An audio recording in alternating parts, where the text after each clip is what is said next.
You're listening to That Home Loan Hub. I'm Zibuni Solimova, here to make home loans and property investing simple, smart and stress-free.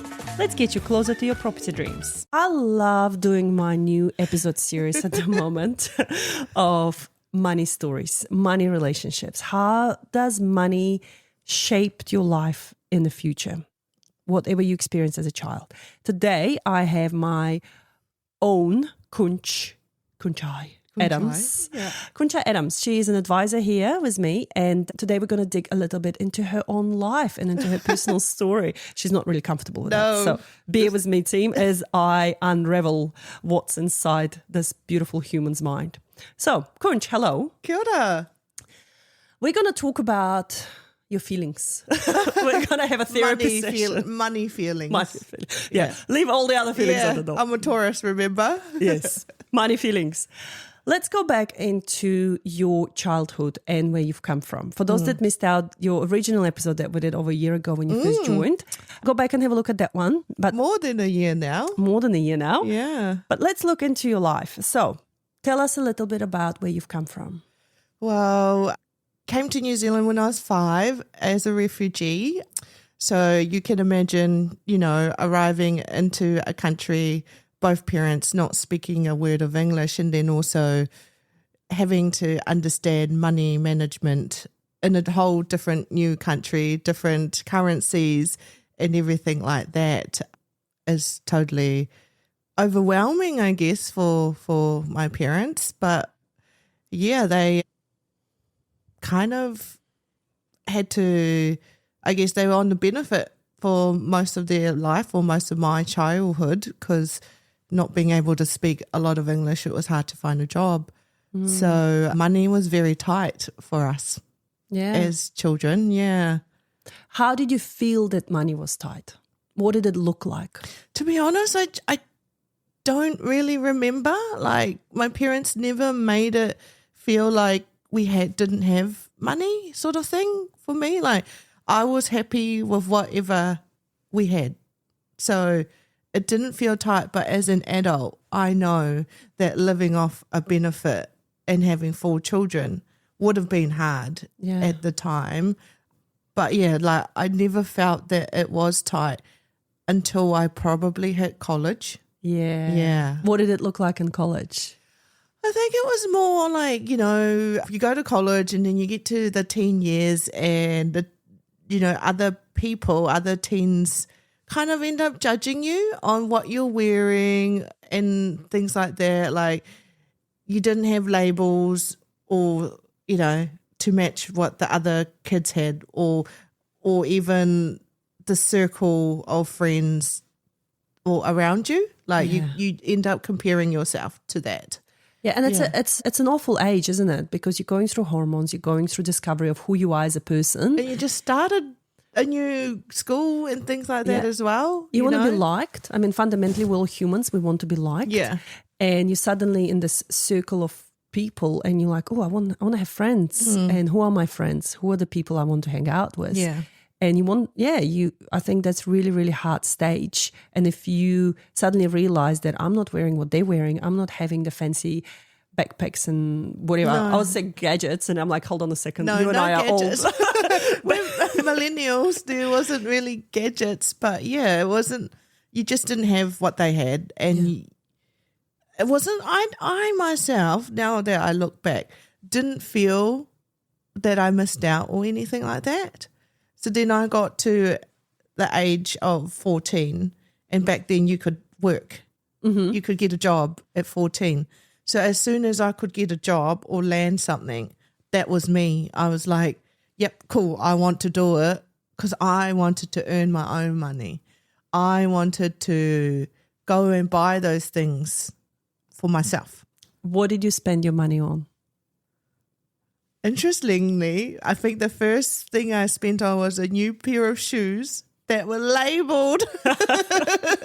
So then I could have something labelled. So it was always, shoes and stuff from Kmart and Warehouse. But nothing wrong with Kmart and Warehouse, right? No. But when you're a 14-year-old girl. No, exactly. And you're in a circle of and kids. your mates are wearing, or not mates, but, these other students are wearing, Nikes and Converses and things like that. And then they're like, well, you don't have that. It kind of, you're like, well, then I'm going to go and buy me some. So yes, that was my first purchase. But that's awesome. You went and got a job. What was your first job? So my first job was at the North City Plaza Mall in Porirua as... What did you do? As the North City, the mall, had a duck as their mascot. Oh my God. So I was the mascot hostess. So I would walk around with the mascot with a basket of lollies at the mall and just saying hello to people. Wow. Yeah. Does the duck still go around? No, I don't even think the duck's their mascot anymore. So yeah, that was one role. And then it was Santa's little helper at the mall. Cute. As well, yeah. Did you have to wear an elf outfit? Yes. Oh my God. So you know how you every Christmas you see those elves. Yeah. They're helping the photographer and stuff like that. Yeah, I did that. Can you find some photos for us? Oh my God. To go with this podcast. Geez, I wonder if we did take... No, we would have not because we didn't have fancy phones or anything to be able to take photos. I'm reaching out to anyone that has been in Porirua 15 years ago. Yeah. Well, 20 years ago. Yes, 20 odd years ago. 20 odd years ago. If you were in Porirua and you were taking photos with the Santa, and if you've got any odd photos of Elf that looks like Khouanchai, can you please send it through to us? Yeah, that's actually a good question. I might actually hit up my mate and see whether there's any photos of us working part-time as those elves. Did you enjoy that? I did, actually. Yeah. What did it feel like? What did it feel like? It was something to do, right? Something to fill in the void and also earn my own money if we're going back to... How much money did you earn? Oh, God, I think it was like... $5 an hour? Yeah, I think so.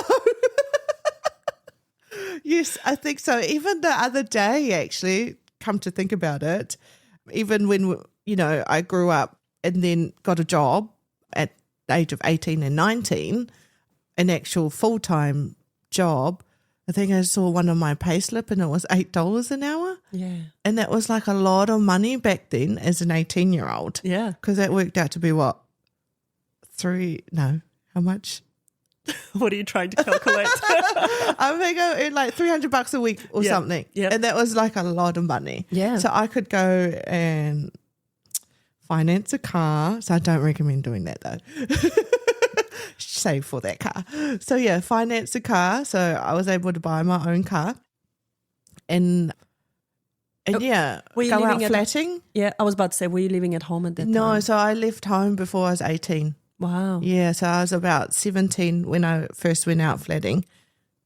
So, yeah, so I was able to do that as well with that $8 an hour. That's crazy. I don't think people can do that these days. No, not even on $28 an hour now. No. Yeah. A lot of them still stay at home. Yeah. So even over the weekend, we hosted our 17-year-olds pre-ball. One of the mums' workplace is looking for anyone over the age of 16 to fill in a role.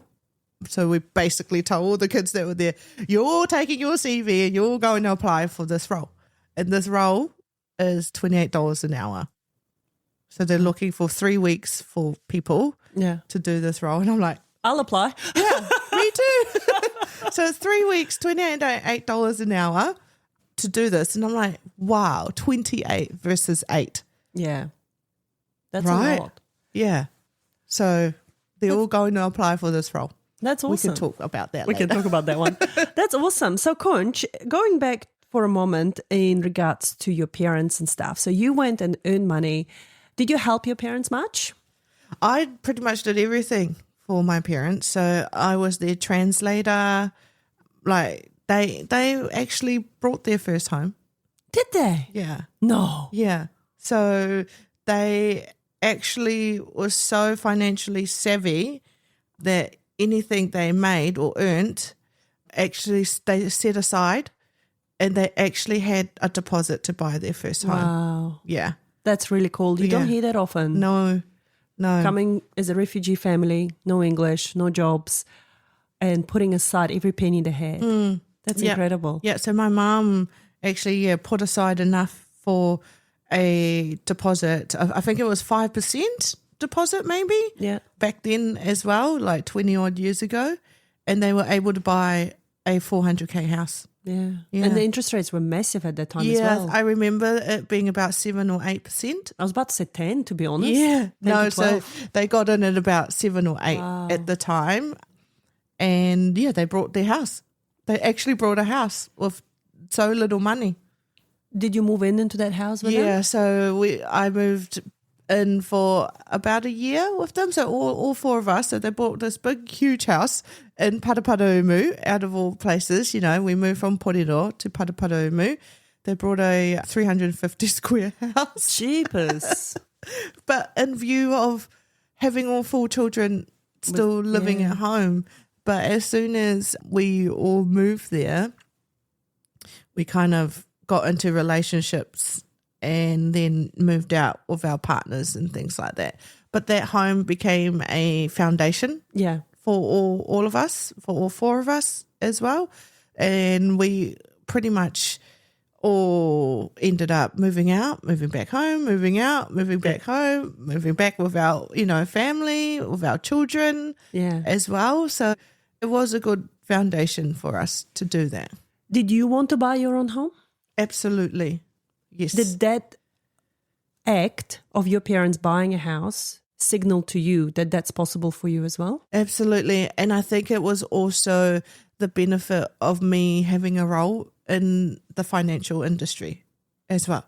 So like my story of getting into finance was actually quite funny because I worked at a job. So I had a job at the airport. Yeah. And with airport role, it's shift work. Yeah. It It's terrible. I was 18, 19 at the time, and all I wanted to do was party every weekend, right? But instead you were doing graveyard shift. Correct. So I would show up to work hungover, or I'd go out till, 3 or 4 in the morning. I was about to say, nothing really changed since then. No, I'm kidding. It has changed a little bit.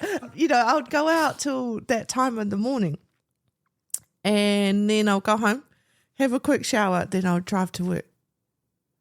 And I was stuffed sort of thing, Like, yes, I was young and you can survive and you can do that. Even now at 40, I'm like, how did I even do that? Yeah.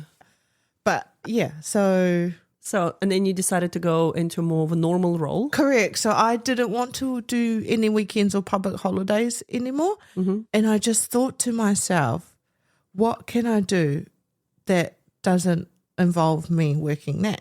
Mm-hmm.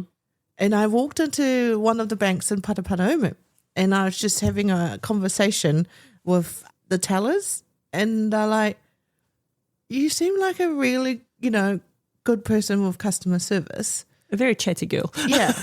Do you want to apply for a role? I was like, Wow. oh, okay, sure, sort of thing. Talk about being in the right place at the right time. So I applied for that role. Okay. It was actually I think it was like a business banker role. Wow. No idea what that was, right? Coming from retail Yeah.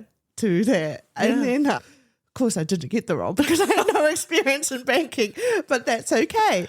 But it gave me this confidence that, okay, banks are actually looking at me. Mm. So then I applied for a role at a call centre at the bank, and I got that role.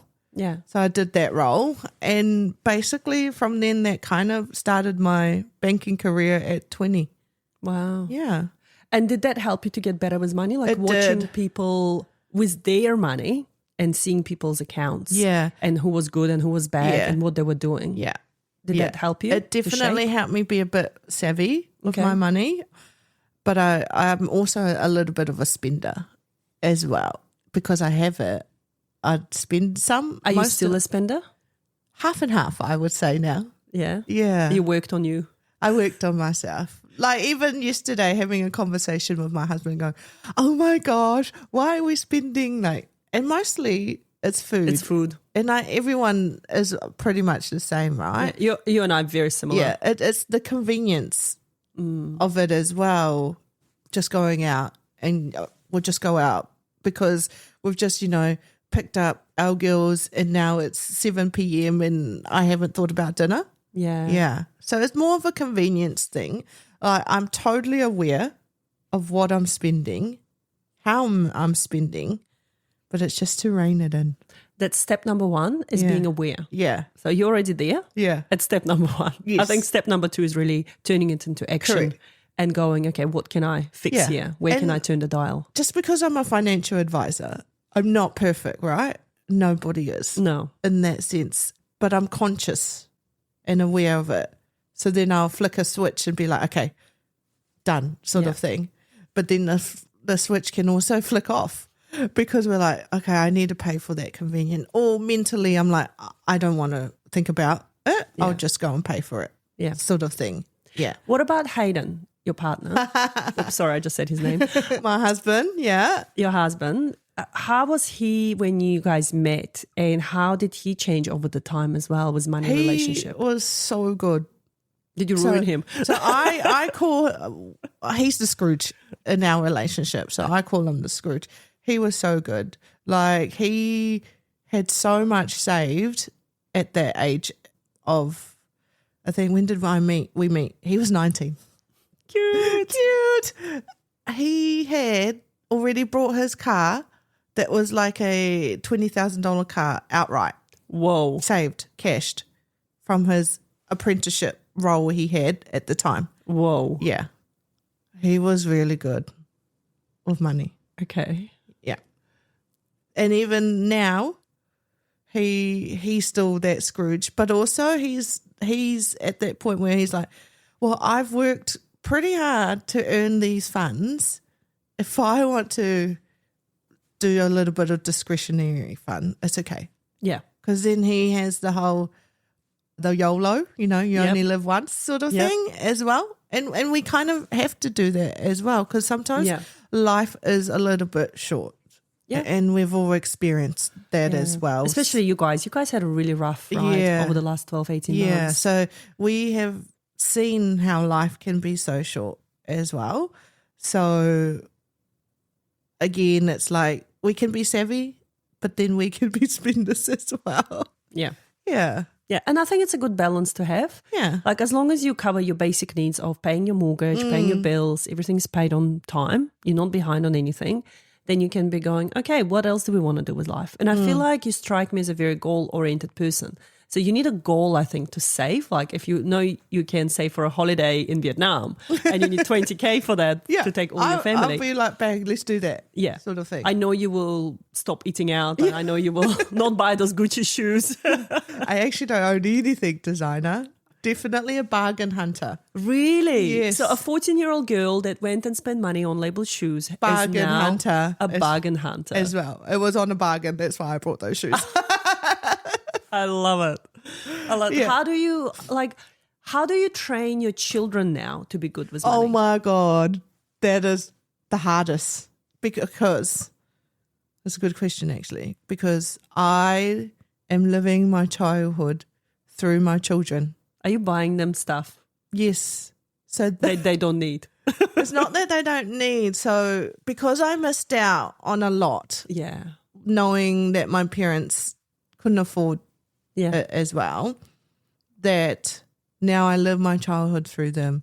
So if they need anything, I'm able to do it, sort of thing. But also I had that goal in terms of I need to be at a certain point in my career to be able to do that. Yeah.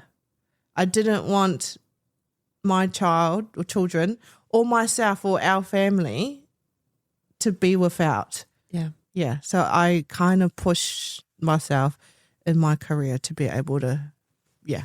But how do you teach them about money? I know. That was so the question. Hard.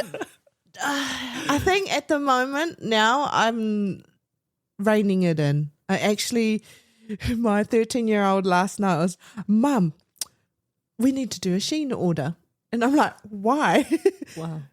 Because my phone needs a new phone case, rah, rah, rah. And I'm like, actually, no, I don't have any money. I don't get paid until the 6th. Yep, I confirm that.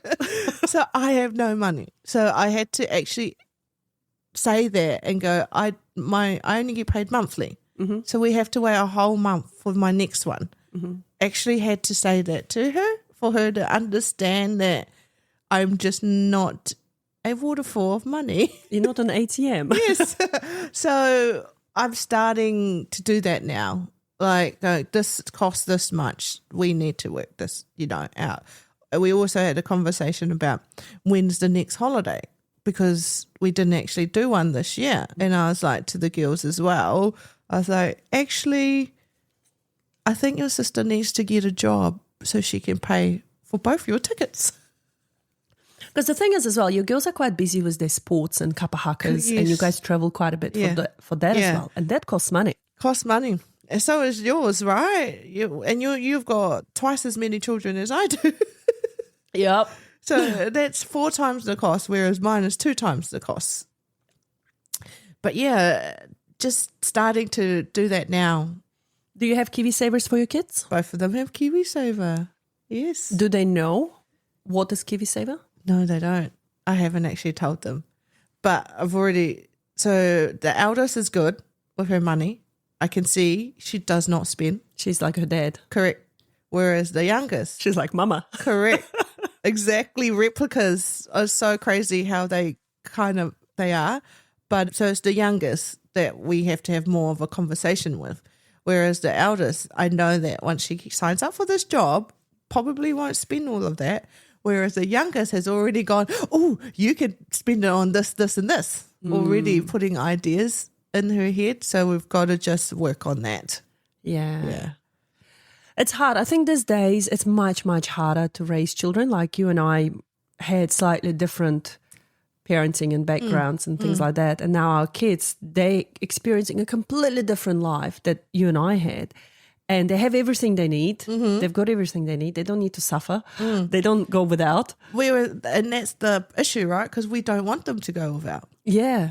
But it's like at the same time, how do you teach them that you got to be good with money in life as well, because that's your cushion. Like mum and dad are not going to be around forever.